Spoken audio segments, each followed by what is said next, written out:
नाज़रीन, drama serial ऐश के जुनून की आज की वीडियो बहुत दिलचस्प है, पूरी देखिएगा। चैनल को सब्सक्राइब नहीं किया तो सब्सक्राइब जरूर कर लीजिएगा। शहरोज के दोस्त जेल जाने के खौफ से राहिम के सामने रो रहे थे, गिड़गिड़ा रहे थे। हमने कुछ नहीं किया, जो भी किया शहरोज ने किया। शहरोज इमन के साथ गलत करना चाहता था। इससे पहले भी शहरोज का जिस लड़की पर दिल आता था वो उसे इस्तेमाल करके फेंक देता था। उस रात भी शहरोज ने इमन के साथ यही करने की कोशिश की थी, मगर जब वो लड़की नहीं मानी तो शहरोज ने उसके साथ जबरदस्ती करने की कोशिश की। इमन को धक्का दिया, वो बेहोश हो गई। हमें लगा कि वो मर गई है। फिर आप आ गए, लेकिन शहरोज को और हमें डर लग रहा था। अगर ये लड़की मर गई तो हम जेल चले जाएंगे, फांसी होगी। इसी डर से हमने इस लड़की को कालीन में लपेटकर साहिल पर फेंक दिया। इसके बाद हमें शहरोज ने अपनी जुबान बंद रखने के लिए न सिर्फ पैसे दिए बल्कि बैरून मुल्क भी भेज दिया। आफिया आंटी को भी इस बात का पता है। आफिया आंटी ने ही शहरोज को कहा था कि हमें मुल्क से बाहर भेज दे, अगर हम पकड़े गए तो वो भी पकड़ा जाएगा।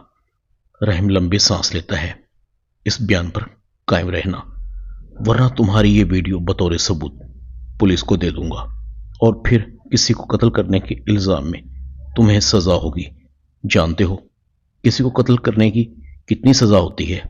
शहरोज के दोस्त कहते हैं, रहम भाई हमें बचा लीजिए, हमसे गलती हो गई, हमने कुछ नहीं किया। सारा प्लान शहरोज का था, हम तो बस उसका साथ दे रहे थे। रहम कहता है, तुम अब भी रूपोश रहोगे, मगर खबरदार कोई चालाकी करने की कोशिश की तो तुम्हें यह बयान मेरे डैड के सामने देना होगा। शहरोज के दोस्त कहते हैं, रहम भाई आप जो कहेंगे हम वो करेंगे। दूसरी तरफ रहम को शमसी के बारे में पता चलता है कि शमसी भी मोम के साथ मिलकर काम करता था।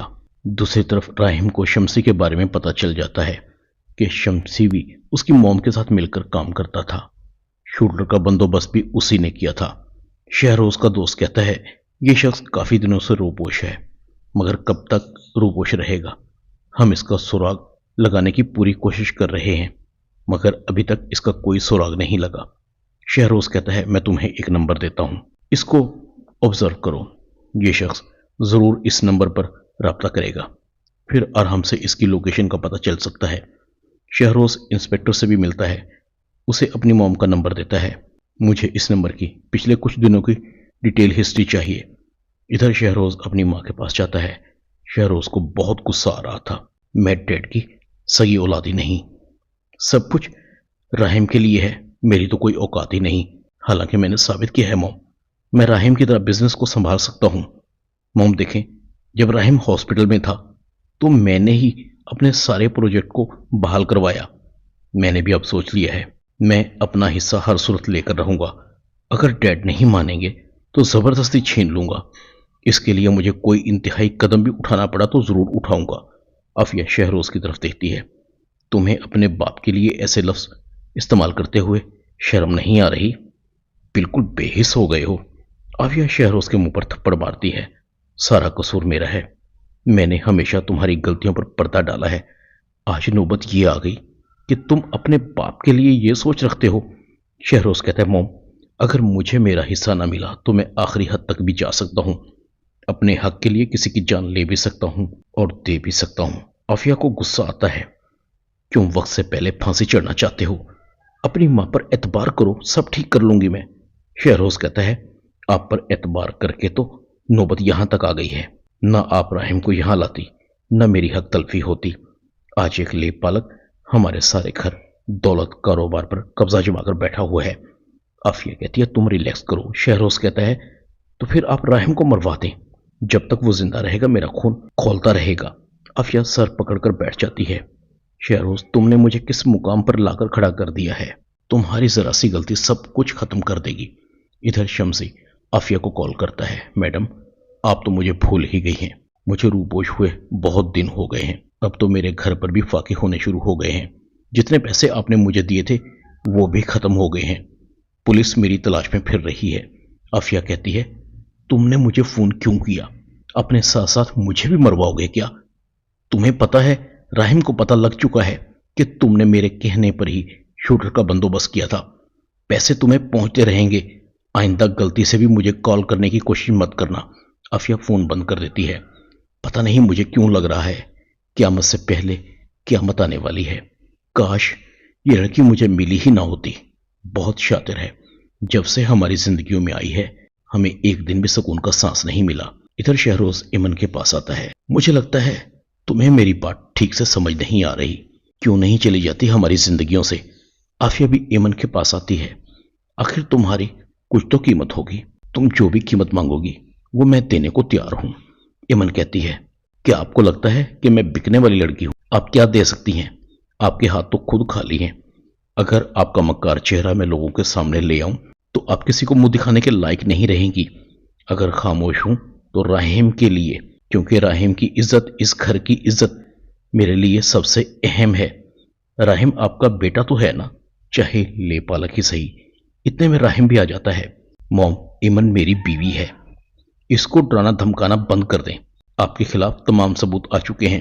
شمسی پکڑا جا چکا ہے۔ آج تک آپ نے میرے ساتھ اور ایمن کے ساتھ جو بھی غلط کیا شمسی نے وہ سب اگل دیا ہے۔ آج تک آپ نے اسے جتنے بھی پیسے دیے ان سب کا ریکارڈ بھی میرے پاس آ چکا ہے۔ ہمیشہ میں نے آپ کو ماں کا درجہ دیا، کبھی سوچا بھی نہیں تھا کہ آپ مجھے مروانے کے لیے کرائے کے قاتل بھیجیں گی۔ عافیہ کہتی ہے یہ غلط ہے، میں نے تمہیں کبھی مروانے کی کوشش نہیں کی۔ راہیم کہتا ہے شہروز نے تو کوشش کی ہے نا۔ عافیہ کہتی ہے یہ بھی میں نے کبھی نہیں چاہا تھا، جسے اپنے ہاتھوں سے کھلایا ہو پالا ہو میں اسے کیسے مروا سکتی ہوں؟ میں نے صرف ایمن کو راستے سے ہٹانے کی کوشش کی تھی، کیونکہ ایمن ہی اس سارے فساد کی جڑ ہے۔ اگر ایمن ہمارے بیچ نہ آتی تو سب کچھ پہلے کی طرح ہوتا۔ شہروز کو ایک دم غصہ آتا ہے۔ موم، آپ کیوں اسے صفائیاں دے رہی ہیں؟ یہ ہمارا کچھ نہیں لگتا، اب صرف ہمارا دشمن ہے۔ شہروز راہیم پر پسٹل تان لیتا ہے۔ اوہ، تمہیں مارنے سے کوئی فرق نہیں پڑے گا۔ ایمن میں تمہاری جان ہے، بلکہ یہ تمہارے بچے کی ماں بننے والی ہے۔ پہلے اسے ختم کر دیتا ہوں۔ علی نواز ایک دم اندر آتا ہے۔ میں سب سن چکا ہوں۔ اگر تم نے ایمن اور رحم کے بارے میں غلط سوچا تو تم جانتے نہیں میں تمہارے ساتھ کیا کروں گا۔ شہروز کہتا ہے آج یا تو میں زندہ رہوں گا یا پھر یہ دونوں زندہ رہیں گے۔ شہروز ایک بار پھر پسٹل رحم کی طرف کرتا ہے۔ گولی چلتی ہے، بیچ میں علی نواز آ جاتا ہے۔ علی نواز کو گولی لگتی ہے۔ شہروز کے ہاتھ سے پسٹل گر جاتا ہے۔ ڈیڈ، یہ کیا ہو گیا؟ رحیم علی نواز کو ہاسپٹل لے کر جاتا ہے۔ پولیس آ جاتی ہے۔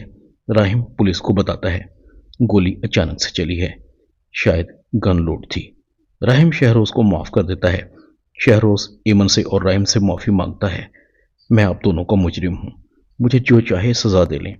رحیم کہتا ہے تمہیں تو پہلے ہی سزا مل چکی ہے، میں تمہیں سزا دینے والا کون ہوں؟ عافیہ بھی رحیم سے معافی مانگتی ہے۔ رحیم، ہو سکے تو مجھے معاف کر دو، میں نے تمہارے ساتھ اور ایمن کے ساتھ بہت زیادتی کی ہے۔ علی نواز کو بھی ہوش آتا ہے۔ رحیم کو کہتا ہے مجھے معاف کر دو بیٹا، تم ہمیشہ مجھے کہتے رہے مگر میں نے تمہاری بات پر اعتبار نہیں کیا۔ سب ختم ہو گیا ہے۔ رحیم کہتا ہے کچھ ختم نہیں ہوا ڈیڈ، بس آپ ٹھیک ہو جائیں۔ شہروز میرا چھوٹا بھائی ہے، بس ذرا بھٹک گیا ہے۔ علی نواز کہتا ہے میں کبھی شہروز اور عافیہ کو معاف نہیں کروں گا، انہوں نے مجھے دھوکہ دیا ہے۔